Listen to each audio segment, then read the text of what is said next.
Hello students, I hope कि JEE mains का जो एग्ज़ाम हुआ है वो आपका काफ़ी अच्छा हुआ होगा। तो अभी हम स्टार्ट करते हैं जेई एडवांस्ड के पीवाईक्यू सॉल्व करना। डेली हम सॉल्व करेंगे एग्जैक्टली 3 क्वेश्चंस।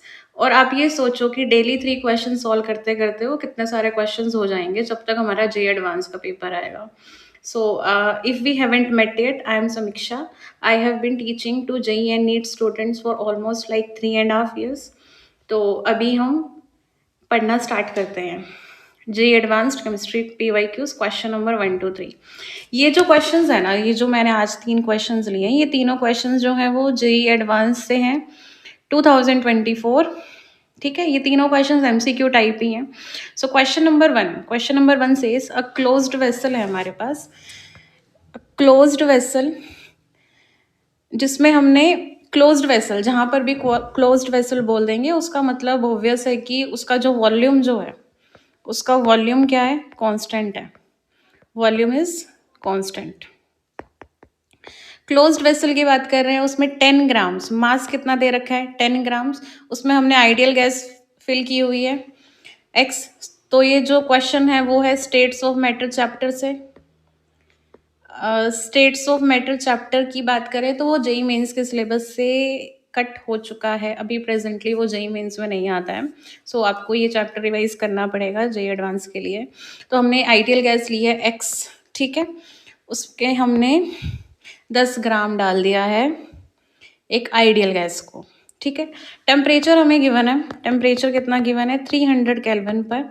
और वहाँ पर प्रेशर भी बता रही कि वो जो 10 ग्राम गैस है वो 300 केल्विन पर कितना प्रेशर एक्सर्ट कर रही है। वो प्रेशर एक्सर्ट कर रही है 2 atm का, ठीक है। उसी सेम टेम्परेचर पर बात कर रहे हैं, at the same temperature 80 grams of another ideal gas Y. हमने एक और आइडियल गैस ले ली। आइडियल गैस कौन सी ले ली, वाई। उसका कितना लिया हमने, 80 ग्राम्स लिया है, ठीक है। उसको अनदर गैस वाई को ऑलरेडी जिस कंटेनर में एक्स गैस थी उसको ऐड कर दिया, वाई को एक्स के साथ ऐड कर दिया है। और प्रेशर, अब प्रेशर कितना हो चुका है, अब प्रेशर हो चुका है 6 atm। मतलब कि सेम टेम्परेचर है। तो अभी जो वाई गैस है उसका भी टेम्परेचर कितना है, 300 केल्विन है। और अब प्रेशर कितना हो चुका है, 6 atm हो चुका है। एक्स गैस में वाई गैस ऐड करने पर प्रेशर कितना हो चुका है, 6 atm हो चुका है। एक्स गैस का ऑलरेडी प्रेशर कितना था, एक्स गैस का ऑलरेडी प्रेशर था 2 atm। मतलब वाई गैस का प्रेशर कितना है, 4 atm है, ठीक है। आपको निकालना है the ratio of root mean square velocities of X and Y उसी टेम्परेचर पर 300 केल्विन पर, ओके, ठीक है। तो अब इसको सॉल्व करते हैं। आइडियल गैस बोली है तो अगर मैं एक्स को कंसिडर करूं, एक्स आइडियल गैस है तो वो आइडियल गैस इक्वेशन को फॉलो करेगी। Ideal gas equation is PV is equal to NRT, okay. Volume constant है क्योंकि क्लोज्ड कंटेनर है। आर तो वैसे भी यूनिवर्सल गैस कांस्टेंट होता है। टी भी क्या है यहाँ पर, कांस्टेंट है। टी इज टेम्परेचर क्योंकि 300 केल्विन है। तो यहाँ पर हम एक चीज बोल सकते हैं कि pressure is directly proportional to number of moles because volume and temperature are constant, ठीक है। तो मैं यहाँ पर प्रेशर ले रही हूँ गैस एक्स का और प्रेशर ले रही हूँ गैस वाई का। इन दोनों का रेशियो लेंगे तो वो क्या आएगा, number of moles of gas X and number of moles of gas Y. और हमें ध्यान देने वाली बात यह है कि यहाँ पर हमें मोलर मास नहीं दिया है गैस एक्स का और गैस वाई का, ठीक है। प्रेशर ऑफ गैस एक्स कितना है, 2 atm है। प्रेशर ऑफ गैस वाई कितना है, 4 atm है। Number of moles of gas x क्या आएगा, given mass of x, given mass कितना एक्स का 10, उसका मोलर मास हमें नहीं पता। So this is molar mass of X upon में number of moles of Y क्या आएगा, given mass upon molar mass. Given mass कितना है गैस वाई का 80 एंड उसका मोलर मास कितना है एम वाई, जो कि हमें नहीं पता। तो हम यहाँ पर M X upon M Y की वैल्यू कैलकुलेट कर लेते हैं। 2/4 is equal to 10 M Y 80 M X. So this will become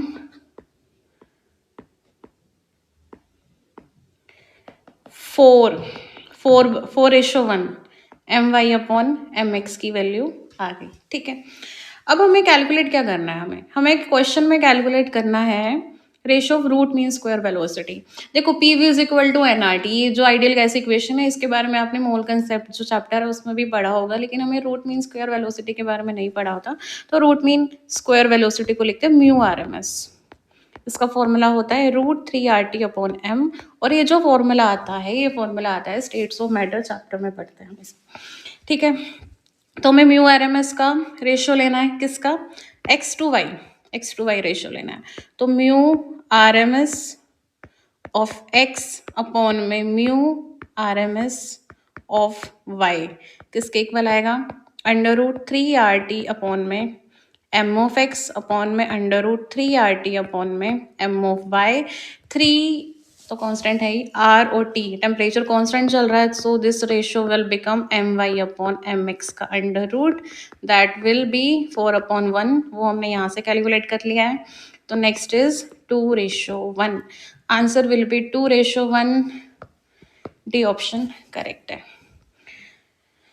देखो दिक्कत ये होती है कि जे एडवांस के क्वेश्चन देखकर हम एक बार के लिए डर ही जाते हैं कि इतना मतलब क्या आता होगा क्वेश्चन में। आपने नोट किया होगा कि क्वेश्चन बिल्कुल आसान है। अगर आपको मतलब जो चैप्टर्स आपने जेईई मेंस के सिलेबस में नहीं पढ़े थे वो आपको अब कवर करने होंगे ताकि आपके क्वेश्चंस हो जाएं, ठीक है। So moving to the next question. Question number 2 says, at room temperature, disproportionation of an aqueous solution of in situ. In situ का मतलब होता है जो during a reaction he produce हुआ। आपको पता है nitrous acid वैसे भी during a reaction he produce होता है, क्योंकि हम यहाँ पर हमने पढ़ा हो ना डायजोटाइजेशन रिएक्शन। डायजोटाइजेशन रिएक्शन में NaNO2 प्लस HCl, ठीक है, इनको मिक्स करते हो तो HONO, या फिर इसको आप लोग HNO2 भी लिख देते हो, मतलब बेसिकली निट्रस एसिड ये इन सितु प्रिपेयर होता है। मतलब आपको ये लेना होगा तब जाकर ये प्रिपेयर होगा, रिएक्शन के बीच में प्रिपेयर होता है, आप अलग से इसको नहीं ले सकते हो, ठीक है। तो इन सितु प्रिपेयर्ड निट्रस एसिड को का जब डिस्प्रपोर्शनेशन होगा, ओके। सो ये जो क्वेश्चन है ये है पी ब्लॉक की क्लास 12th NCERT में है, ये रिएक्शन गिवन है।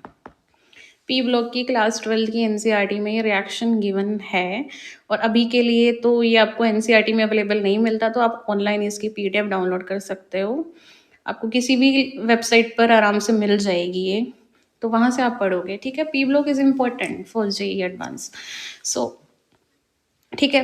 उसमें क्या होता है HNO2 डिस्प्रपोर्शनेट कर रहा है, मतलब कि नाइट्रोजन की जो ऑक्सीडेशन स्टेट है वो रिएक्शन के बाद इंक्रीज भी हो रही है और डिक्रीज भी हो रही है। यहाँ पर ऑक्सीडेशन स्टेट फाइंड आउट कर लेते हैं। हाइड्रोजन के लिए +1 x -4 = 0। HNO3 में तो नाइट्रोजन की ऑक्सीडेशन स्टेट क्या है, +3 है।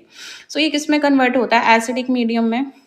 ये NO3- जिसमें नाइट्रोजन की ऑक्सीडेशन स्टेट क्या होती है, +5, और NO में कन्वर्ट होती है जिसमें नाइट्रोजन की ऑक्सीडेशन स्टेट क्या होती है, +2 होती है, ओके। एंड साथ में H3O+।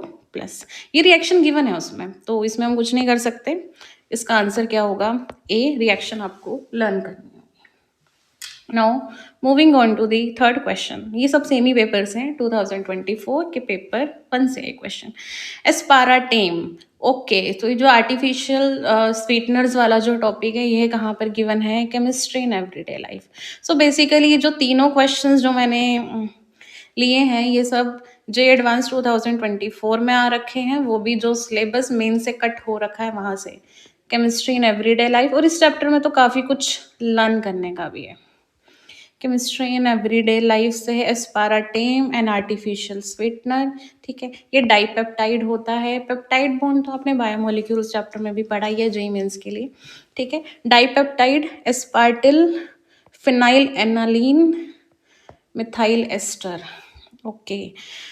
तो आपको स्ट्रक्चर बताना है एस्पार्टेम का, तो आपको यहाँ पर डाइपेप्टाइड बॉन्ड है, आपको एस्पार्टेम का स्ट्रक्चर बताना है, आइडिया लगाना है हमें, ठीक है।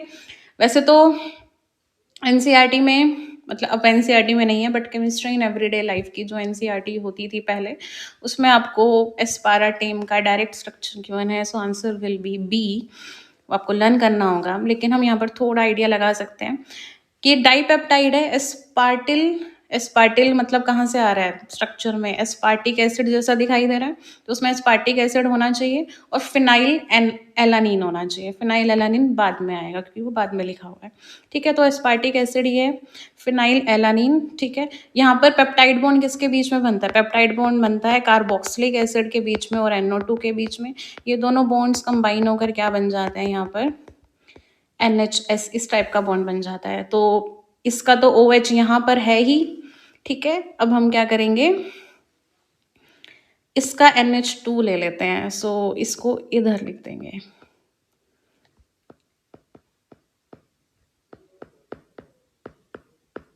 सो ये दोनों जब मिल जाएंगे तो यहाँ पर क्या बन जाएगा, यहाँ पर बेसिकली ऐसा, यहाँ पर NH आ जाएगा और इसका ऐसे बॉन्ड मिल जाएगा, ठीक है। मिथाइल एस्टर है, मतलब कि एस्टर भी बना हुआ है, तो आप यहाँ पर मतलब ये वाला ग्रुप किस में कन्वर्ट हो जाएगा?